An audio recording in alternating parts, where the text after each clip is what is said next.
Thank you, Sam. Thank you, Farida. And thank you to our excellent speakers who have come before me. I want to say, amazing young people, you inspire us. I also acknowledge that we are here on Noongar land today. It always has been and always will be Noongar land. I want to acknowledge the organizers who put together this SNAP rally. Farida is really awesome. Farida? Now, many of you people here today might have already finished school. You might have already gone through that experience. You might have suffered bullying, or you might have witnessed bullying in schools. Some of you here today are teachers. You might be parents, or as the young speakers that we've just heard, you might actually be in school now. You are why we are here today. We are here to change society. We are here to hold on to the progress that we have made over the last 10 years. We are here to tell Malcolm Turnbull and his Liberal people that they will not stop safe schools in Western Australia.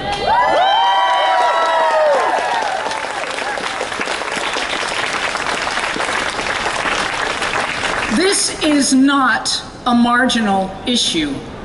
I went to school in the 70s, and there was a lot of people in the closet back then, and we grew up and we never found our identity. Some of us suicided, some of us just didn't do as well as we could have done.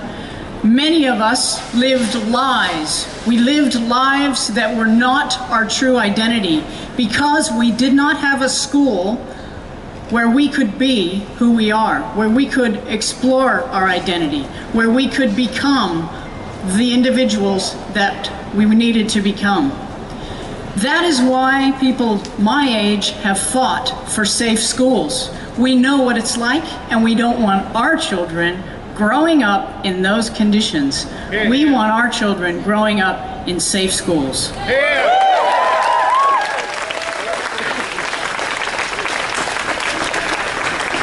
Now, I'm going to give you some good news. This controversy has, of course, raised the profile of safe schools around Australia.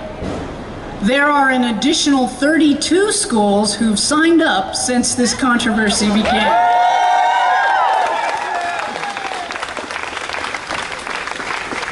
There's one school that, in fear, has withdrawn. So we gotta get that school back on track.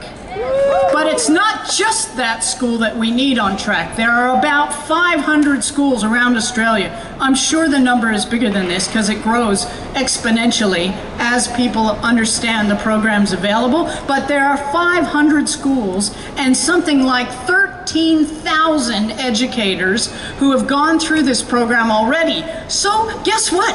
They can't stop it. There is no way that you can turn the clock back on those 500 schools and those 13,000 individuals. They now know what it's like to have diverse and inclusive policies in schools. So that's the good news.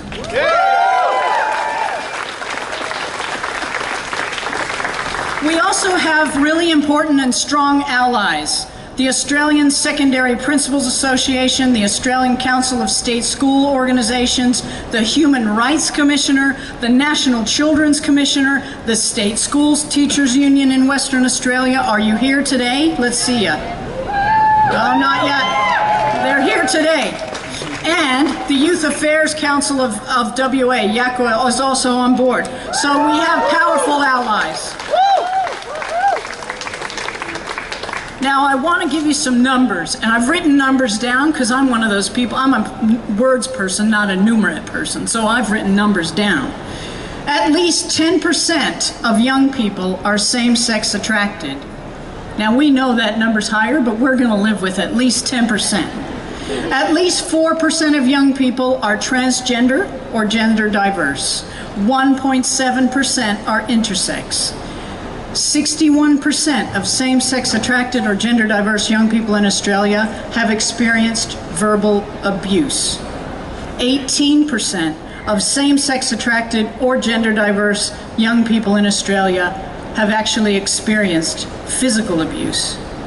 80% of these homophobic and transphobic incidents take place in schools.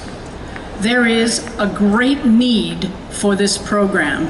Do not question it.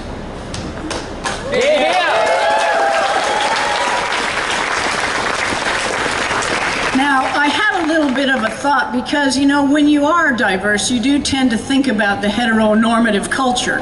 So I did just think, what's it like for heterosexual people or people who are, you know, not cisgender or, you know, LGBTIQA++. What's it like for those people? And I had a little bit of research. Year 10 to 12 students, 70% of year 10 and 88% of year 12 have experienced some form of sexual activity. Okay? It's happening.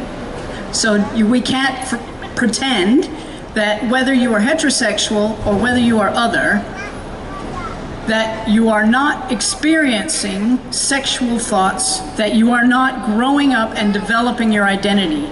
So why take one section of the student population and say we are not entitled to learn about our sexuality? That is ridiculous. That is discriminatory, and that is against our human right.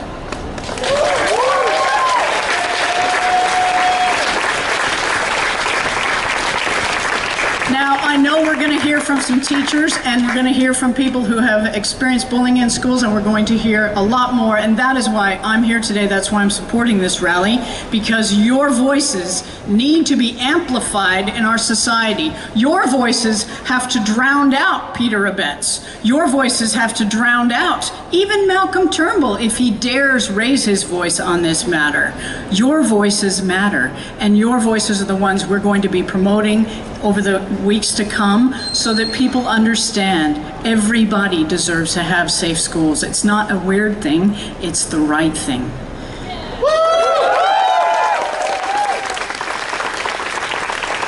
Now, I'm going to talk a little bit about the money. $8 million. $8 million is invested in safe schools.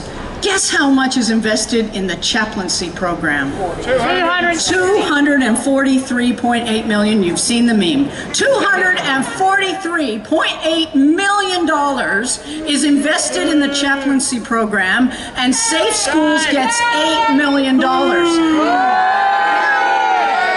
I think that is a budget emergency. I think we need to change those numbers, and I think we know how to do it. So the Australian Greens, you've seen it on the television, you know that we are completely behind you for safe schools. We will fund safe schools beyond 2017. We will ensure that if we remain in the balance of power, that funding is allocated federally. But if it's not, personally, myself, in this state parliament, will continue to pressure Peter Collier that every single government school, and in fact, I truly believe that all the private schools too, should have safe schools. So that's my work cut out for me. Our budget comes up in May, and I'll be pushing for that in the state budget, and I hope that every single one of you will write to your Liberal members of Parliament and tell them that this issue is one they will not win. This issue, this one, is our win.